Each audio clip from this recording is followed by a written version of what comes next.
จ้าค่ะ สวัสดีค่ะ สวัสดีพี่กุ๊กไก่นะคะ สวัสดีค่ะน้องเอ็นมินทั้งสองนะคะค่ะ วันนี้มาไกลเลย พี่กุ๊กไก่กลับสุรินทร์มาค่ะช่วงนี้ จ้าจ้าดับสุดินวาสิมาเกี่ยวเขามาหอดกะเขามันแก่ว่าท่านได้ซ้ำกันกะสีจัด3-4 มื้อพุ่นล่ะจังสิได้ลงเกี่ยว ค่ะ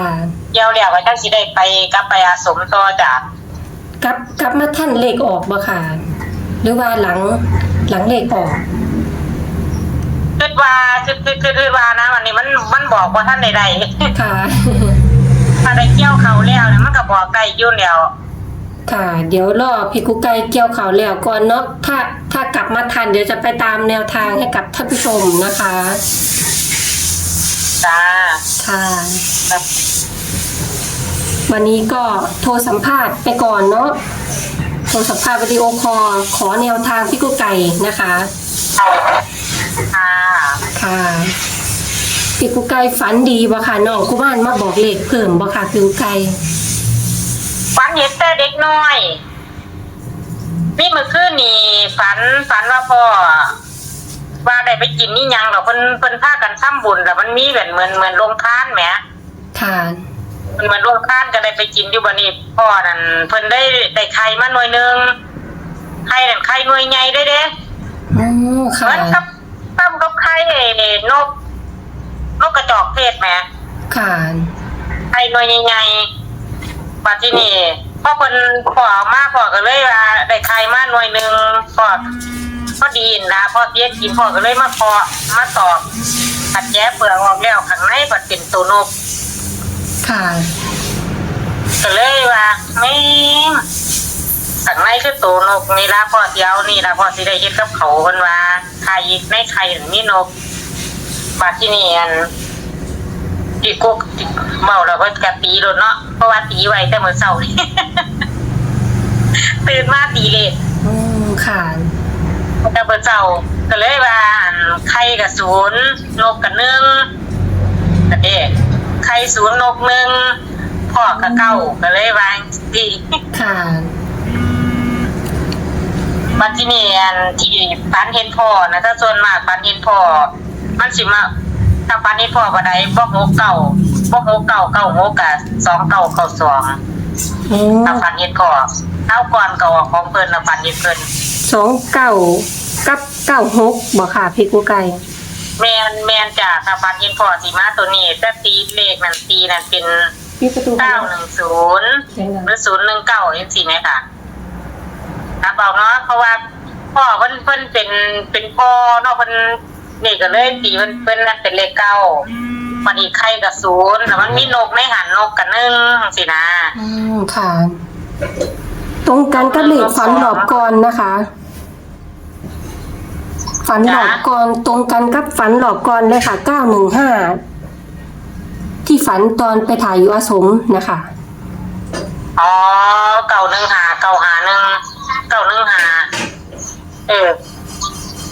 เฮ็ดไว้จำบ่ได้อยู่ ตรงกัน91ค่ะ ตรงกับ91 ค่ะ นะคะแต่เกี่ยวกับพ่อก็จะเป็นเลข2หรือ6 นะคะแต่สอบอยู่ตัวนี้ตัว96 91 991นี่นะคะคือมันสิกลับหัวกับว่าจัด 69เพราะว่ามีมื้อคืนน่ะมาจำความฝันได้เพราะว่าฝันว่าเจ้าของได้กินน้ำได้กินโรงทานเขาเฮ็ดนั่นเฮ็ดนี่มาให้เฮากินจังซี่นะแต่ก็ถือว่าฝันดีอยู่เนาะเฮาได้เฮ็ดบุญพร้อมได้เลี้ยงโรงทานนำ ค่ะ หรือว่าเลขน้องกุมารไหมานี่เขาแล้วว่าจักค่ะพี่กุ๊กไก่ นะ เลขน้องกุมารเขาแล้วว่าจักค่ะ เพราะว่าตรงกันเด้อกับที่ว่าเห็นเลข3ตัวนะคะเห็นอยู่กุมารไข่396ที่กุมารไข่ไห่เนาะ ค่ะ กุมารไข่ไห่น่ะสิเป็น396หรือ369แล้วก็268 268ค่ะ ค่ะกุมารไข่ไห่ ค่ะ บางสิมาก็อีกจะเหมือนเห็นเลขเก่าเลข6อยู่น้ำตัวเขาอยู่วางบางสิมาน่ะก็เลยบอกอยู่ว่ากุมารไข่กันนะ แม่สิไปเกี่ยวเขาเด้ออยู่นี่ก้อนก็เลยแบบฟังสิบอกเขาก็เลยไปเห็นมันเลข6นี่ล่ะค่ะ อยู่หมองน่ะอยู่หมองลอกหัวจุกเขานี่ อ๋อ แต่ประเด็นเพียงตัวเดียวก็เลยว่าจักสิจับยางใส่แต่เด็กมือคืนก็เลยมาฝันนี่ล่ะ ค่ะอ๋อฝันอยู่สุรินทร์แม่นบ่ค่ะ จ้านี่ฝันอยู่สุรินทร์ อืม ที่ ค่ะ ฝันอยู่อาสมน่ะฝันที่ว่าเห็นกระต่ายเนาะที่ว่าตีเลขเป็นกระต่ายที่เห็นน่ะนะ ค่ะ ขนาดนะมาสุรินทร์ก็มาฝันเมื่อคืนนี่เมื่อวานเป็นยางดอกกลับรถก็เลยว่าสิบอกเขาอยู่ดอกมันออกกันละซ้ำมันถอก ค่ะ มันไปต่างประเทศตามทะเบียนรถถ้าเอารถเข้าศูนย์เมื่อวานนี่ ค่ะ ปัจจุบันเพราะว่ากับเดี๋ยวนี้กับสิเฮ็ดลงทานน้ำเนาะกับเชิญชวนผู้ญาติธรรมผู้เพิ่นอยากร่วมเฮ็ดบุญจะมาเฮ็ดลงทานแล้วเป็นเจ้าภาพนำกันอยากให้มา ค่ะ มื้อนั้นบุญใหญ่ค่ะอีหลีดีบ่ดีสิมีคนได้โชคใหญ่เลยล่ะมื้อนั้น อืมค่ะ เพราะว่าได้ทักได้ท่วงผู้นึงแต่เพิ่นก็ไปอาสมมาละได้เพิ่นว่าเพิ่นบ่เชื่อว่าหมอปุกสิทักกันแม่นเลยอยากร้องเพิ่นว่าเพิ่นเลยร้องเพิ่นว่าร้องว่าสิได้เงินแสนมันสิได้มาได้จังได๋เพิ่นว่าเป็นไปบ่ได้เพิ่นก็บ่เชื่อเด้สุดท้ายเพิ่นได้เงินฮอด 200,000 300,000 เอา อืมค่ะ เพราะว่าเป็นบุญใหญ่เป็นงานใหญ่เลยแม่นบ่ค่ะพี่กุ๊กไก่ แม่นจ้ะปล่อยปลา 11,111 ตัวนะคะแล้วก็มีโรงทานไอศครีมขนมจีนนะคะแล้วก็ทำบุญให้บรรพบุรุษมีมื้อนั้นมีน้องมีเด็กมาจากอำเภอหนองกี่ที่เพิ่นมาก็ได้จากการที่ปัดเป่าแล้วองค์เพิ่นลงเฮาบ่โหนะ ค่ะ พวกนางปัดเป่าเพิ่นว่ามีเหมือนมีผู้ใดมาเคาะขาเคาะจับหัวเขาเพิ่นว่าให้ไปล้ำ ค่ะ แล้วน้องก็ไปล้ำหนาถวายปู่เด้น้องก็ได้โศกคือกันน้องก็ให้โศกมาคือกันจุดถูกคือกันให้กับกระรวงให้ได้261 ที่เพิ่นให้จ้าแล้วก็จุดถูกนั้น154จุดถูกอันนี้น้องเฮ็ดให้น้องจับให้ล้ำเองโดยที่บ่มีผู้ใดหนีเด้คืออยู่ซื่อๆน้องกับหนีเองไปเองเลย อืมค่ะ แบบนางล้ำเพิ่นมาเนาะองค์เพิ่นลงอ่ะนะเพิ่นเป็นนางล้ำเพราะแม่เพิ่นว่าอ๋อเขาล้ำอยู่โรงเรียนว่าซั่นก็เลยว่าโอ้ซาตู่ขอให้เพิ่นมีโชคมีลาภปังๆไปนํกันเด้อจังดอก ค่ะสา อยากให้ ธุ ผู้เพิ่นถืออยู่ ค่ะ เพิ่นได้เฮาก็ได้เนาะ ค่ะ อยากให้เพิ่นฟัง ค่ะ ตรงกันกับเลขความฝันพี่กุ๊กไก่อีกแล้วนะคะ 9161 เนาะ แม่นมันเหมือนเด็กกับเด็กเก่าก็ตัวเดียวกันเนาะ ค่ะ ยันมาอีกอยู่ทางใดก็ต้องมาแท้ล่ะเราต้องลองฝันย้ำอีกนะคะกะทะเบิ่งโค้งสุดท้ายสุดของเฮาเพื่อได้ไปท่านก่อนมื้อมันออก มื้อวันที่1 เมษา ค่ะ คุณยายพานมีแนวเพิ่มเติมบ่พ่อพานมีแนวเพิ่มเติมให้น้อง อ๋อค่ะฝันดีแม่นบ่ค่ะ จ้า ฝันดีแม่นบ่ค่ะ มันฝันดีแล้วมันว่ามีมันยิ้มปุย ค่ะ เดี๋ยวขอแนวทางที่ผ่านไปนํเนาะ ๆจ้า ค่ะแล้วก็37กับ76ก็ไว้คือเก่าเนาะค่ะเพราะว่าท่านได้ไปต่างประเทศอยู่เลข2ตัว แม่ ค่ะ นมัน พี่กุ๊ บ่ ก ทัน ไก่ ได้ไปต่างประเทศเพราะว่าเฮาปล่อยตั้งแต่ต่องวดเนาะ ค่ะ เอามันไว้ก่อนนะมันไว้มันสิข้างไว้คือต้นมากสังเกตแล้วก็เวลามันสิออกมันบ่เด็กตัวที่คนลืมมันสิมา ค่ะแม่นอยู่ค่ะ เพราะว่าเหมือนโหกันเน้นว่าลืมเลยเด้นั่นมันเอามาแต่ใส่ ค่ะ อันนี้ก็อย่าลืมนะคะงวดนี้37กับ76นะคะท่านผู้ชม จ้า ค่ะ อย่าลืมเด้อทุกคนเลยเอาไว้เป็นแนวทางเบิ่งแน่เพื่อมีท่านใดเพิ่นฝันดีเนาะหรือท่านใดอยากจิตปัดเป่าเสริมดวงลงนะนะคะกระทักเข้ามาสอบถาม เพิ่มเติมได้นะคะหรือสุขภาพพอดีหาหมอพอดีขึ้นกับมาปัดเป่าอาจารย์มันจะได้ดีขึ้นสิได้ตังคือเพิ่น ค่ะ ปัดเป่าผู้หนึงเพิ่นถือมา3 งวด 4 งวดเพิ่นว่า อ๋อค่ะ เพิ่นได้บัดที่นี่เพราะเพิ่นฝังทั้งต่างประเทศเด้ล่าสุดอันเพิ่นได้ก็ซื้อเศษเจตวุฒิบ่เพิ่นได้รางวัลอีกเพิ่นได้มอเตอร์ไซค์คันหนึง โอ้ไปจับฉลากได้ทั้งวันแมันบ่ค่ะ เนี่ยจับฉลากได้รางวัลเพิ่นได้มอเตอร์ไซค์เวฟ125 ค่ะ โอ้ยปังแห้งนะคะ ปังมาก เนียนเพิ่นปังคักปังแม่ เดี๋ยวจะลง ปัง ดู หลาย ให้ คนแล้วบาง ท้าย คน ค เพิ่ ลิ น ป ดันเล่าให้ต่างประเทศไปเขาก็ไปตัดได้เขาก็ตัดได้นะ ค่ะ ด้านมากก็สิส่งเป็นส่งในกลุ่มจังซี่นะถ้าเป็นต่างประเทศนะเฮาบ่ค่อยได้ไปส่งเนาะ ค่ะ เพราะว่ามันมามือเว้นมือจังซี่นะ ค่ะ ทางเตียนกับมาซุมือคือจังอีกประเทศนึงมันหลายประเทศโพดเฮาก็สิไปทางไทยนี่ไล่แนวทางไว้ไปทางไทย ค่ะ เอาลองหาแนวทางครับหมอพานเมืองเด้อบาทนี้ ค่ะ ค่ะ ขอบคุณพี่โกไก่มากๆนะคะ ค่ะสวัสดีค่ะแนวทางกับหมอพานปังๆด้วยจ้ะเด้อ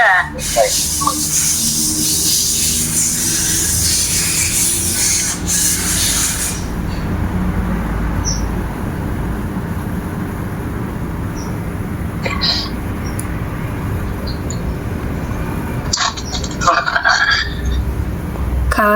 สวัสดีค่ะ สวัสดีพี่พานนะคะ สวัสดีครับ ค่ะ วันนี้ก็มาตามแนวทางนะคะรอบก่อนกับปล่อยมาแล้วเนาะค่ะเนาะ2 หางใช่ไหมคะ2-3 หางเนาะ ครับ มีเพิ่มเติมเป็นปะค่ะ ครับจ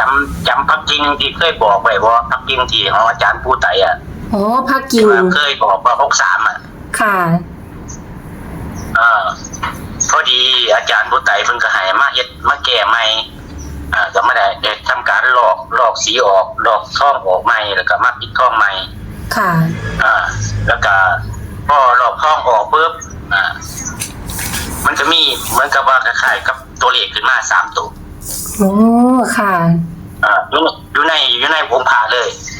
อยู่ในองค์พระเลย ค่ะ ตัวเลขตัวนั้นคือ576 576นะคะ แมนครับผม อันนี้ชัดคือจัง63บ่ค่ะพี่พาน แมนชัดคือจัง63เลย โอ้ค่ะ คืออยู่องค์พระของอาจารย์ดร.ผู้ไต่เพิ่นเอามาให้หมอพานเอามาให้แก้ใหม่ ค่ะ พอดีก็เลยเอาลอกสีออกเอาท่องลอกท่องออกแล้วมันเลยพอแนมไปแนมมาแนมเห็นมือเศร้านี่แหละมือเศร้าเนี่ยเอามานั่งเอามาพิจารณาว่าเฮ็ดจังได๋มันจะได้งามตอนแรกก็ว่าเฮ็ดลงเป็น3กษัตริย์เป็นสีเงินสีทองสีหน้าก็เลยมาพิจารณาว่าเฮ็ดส่วนใดแน่ที่ลงสีใดตรงไหนนะแนมไปแนมมาก็ไปเห็นตัวเลขขึ้นที่องค์พระนะดูหน้าช่วงหน้าอกของเพิ่นน่ะดูหน้าอกเพิ่นขึ้นมาเลข567 576 ค่ะ ชัดเลยจนได้ถ่ายรูปเก็บไว้ เพิ่นสิให้โชคให้ลาบอีกบ่จักเนาะค่ะเนาะเหมือนงวด63นะคะ แมนมันกับบ่แน่นะ ค่ะ เพราะว่าเห็นชัดคือตอนที่ว่าเห็น63เลยบ่ต้องกลับตอนนั้น โอ้ค่ะเลขงามอยู่เด้อค่ะงวดนี้576เนาะ แมนครับ76แต่ว่าเลขงามอยู่ ค่ะ ไอ้เลข76เนี่ยมันฝังใจมาตั้งแต่ช่วงที่หลังจากที่คลิปแรกเขาออกไปแล้ว ค่ะ ประมาณ 2-3 มื้อตรวจมุ่นต์ไปก็มันก็ว่ามีเสียงมาบอกว่า76อยู่เรื่อย แล้วก็เลยชอบ76มาตลอดเลย ก็เลยมานี่ก็เลยว่ามันสิออกดีบ่พอมาเจอเลขที่เห็นอยู่กับองค์พระกิ่งของอาจารย์ดร.ผู้ไต่นี่ก็เลยมั่นใจขึ้นทันทีเลยว่า มันต้องแม่นจริง ค่ะ เพราะว่ามันได้ตรงกันเป๊ะเลย576 เห็น3ตัวเม็ดเดียวเลยแม่นบ่ค่ะพี่พันธุ์ แม่นครับ3ตัวเม็ดเดียวเลยครับ โอ้ค่ะ ตอนนี้ก็ฝากเป็นแค่แนวทางเนาะ ค่ะ ความเชื่อส่วนบุคคลเนาะ เพื่อเพิ่นให้โชคให้ลาบอีกนะคะ แม่นครับ ค่ะ ค่ะ แล้วก็เห็นตั้งแต่ตองวดก็มี603 608กับ624มันบ่ค่ะ แม่นครับในช่วงนั้นช่วงแรกๆต้องหัวดเลย ค่ะ อันนั้นก็ชัดที่กันแมันบ่ค่ะพี่พันธุ์ ชาติอันนั้นมันคือเห็นจากหินศิลาแรก ค่ะ ที่ไปพากันไปกราบไหว้ขอพรอยู่ที่ปราสาทบ้านพวงปราสาทบ้านพวงอำเภอปราสาทจังหวัดสุรินทร์ขนาดเห็นอยู่ก่อนหินชัดๆเลย ค่ะ 603ชาติมากเลย ก็มื้อนี้มีเพิ่มมาเม็ด3ตัวนะคะเนาะ แม่นครับ ค่ะ ก็ยังไงก็รอโค้งสุดท้ายนะคะ รอโค้งสุดท้ายอีกเทื่อนึงนะคะ เพื่อมีผู้มาย้ำให้ในความฝันเนาะ ครับผมครับ แล้วพี่พันธุ์มักตัวใดเป็นพิเศษบ่ค่ะ จะมักแห้งหรือมัก6-7โอ้ยก็5-7-6นี่มักแห้งมักดีเพราะว่าสวดมนต์ไปตอนใดเห็นแตะ7-6อยู่เลยไม่เสียงกระซิบมาบอก7-6แล้วก็ภาวนาไปตอนใดก็เหมือนกับว่าเพิ่นสิมาย้ำตัวนี้นะ7-6นี่ตลอดเวลาเลย อ๋อ ค่ะ จนจะบอกไปให้พี่น้องที่มาปัดเบาบนเบาไปล่องเสียงต่างประเทศมันก็บอกว่าพันธุ์ออกเนี่ย ค่ะ มันก็บอกออกมันโมแน่นะมันโมแน่ก็เลยว่า อยากมาย้ำตัวนี้ว่า7-6เนี่ย5-7-6นี่หมอพาเป็นมากแห้งดี5-7-6ค่ะบ่แม่นสิมาอีกใกล้บ่ ไปยิบไปลอตเตอรี่ไว้ละได้ตอนแรกว่าจะไปยิบลอตเตอรี่รับปากกับ FC รับปากกับ FC น้องนิ้วน้องพ่อรวยน้องเลยวะแล้วว่าสิบ่ซื้อดอกจะให้หมู่คนปังดีกว่าเพราะเพิ่นปังเพิ่นก็บ่แจกเฮาปังนำละว่าเพิ่นบอกว่า ค่ะ เนาะ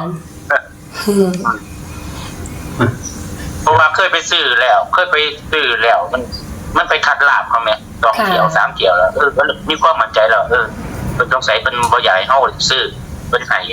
เพิ่นคือสิบอกให้เฮาเป็นผู้ให้อย่างเดียวล่ะ ค่ะ ก็เลยตัดสินใจว่าตกลงบ่ซื้อดีกว่า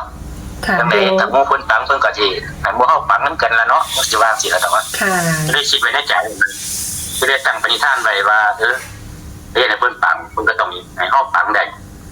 ค่ะก็ให้ FC เอาไปพิจารณาเบิ่งเนาะค่ะเนาะ ครับผม ค่ะ ครับ จังได๋ก็ขอบคุณพี่พานกับพี่กุ๊กไก่ได้หลายเด้อค่ะสำหรับแนวทางนะคะ ค่ะขอบคุณค่ะ ขอบคุณครับ ครับผมครับ ค่ะเป็นแนวทางของพี่กุ๊กไก่นะคะ วันนี้มีเพิ่มมา29แล้วก็019เป็นความฝันนะคะ แล้วก็ความฝันรอบก่อน915เห็นอยู่กับน้องกุมาร3776 396 268เป็นเพียงแนวทางเท่านั้นโปรดใช้วิจารณญาณในการรับชมเป็นความเชื่อส่วนบุคคลนะคะเดี๋ยวจะเอาของพี่พานให้ดูนะคะพี่พานก็มีเลขเพิ่มมาเหมือนกันเนาะอันนี้เป็นแนวทางของพี่พานเห็นตรงพักกิ่งที่เคยได้63576นะคะมีเพิ่มมาเนาะเป็นเพียงแนวทางเท่านั้นโปรดใช้วิจารณญาณในการรับชมเป็นความเชื่อส่วนบุคคลนะคะยังไงก็ฝากตามโค้งสุดท้ายด้วยนะคะเผื่อมีเพิ่มเติมนะคะวันนี้แอดมินก็ขอจบคลิปไว้แต่เพียงเท่านี้ค่ะเจอกันใหม่คลิปหน้านะคะสวัสดีค่ะ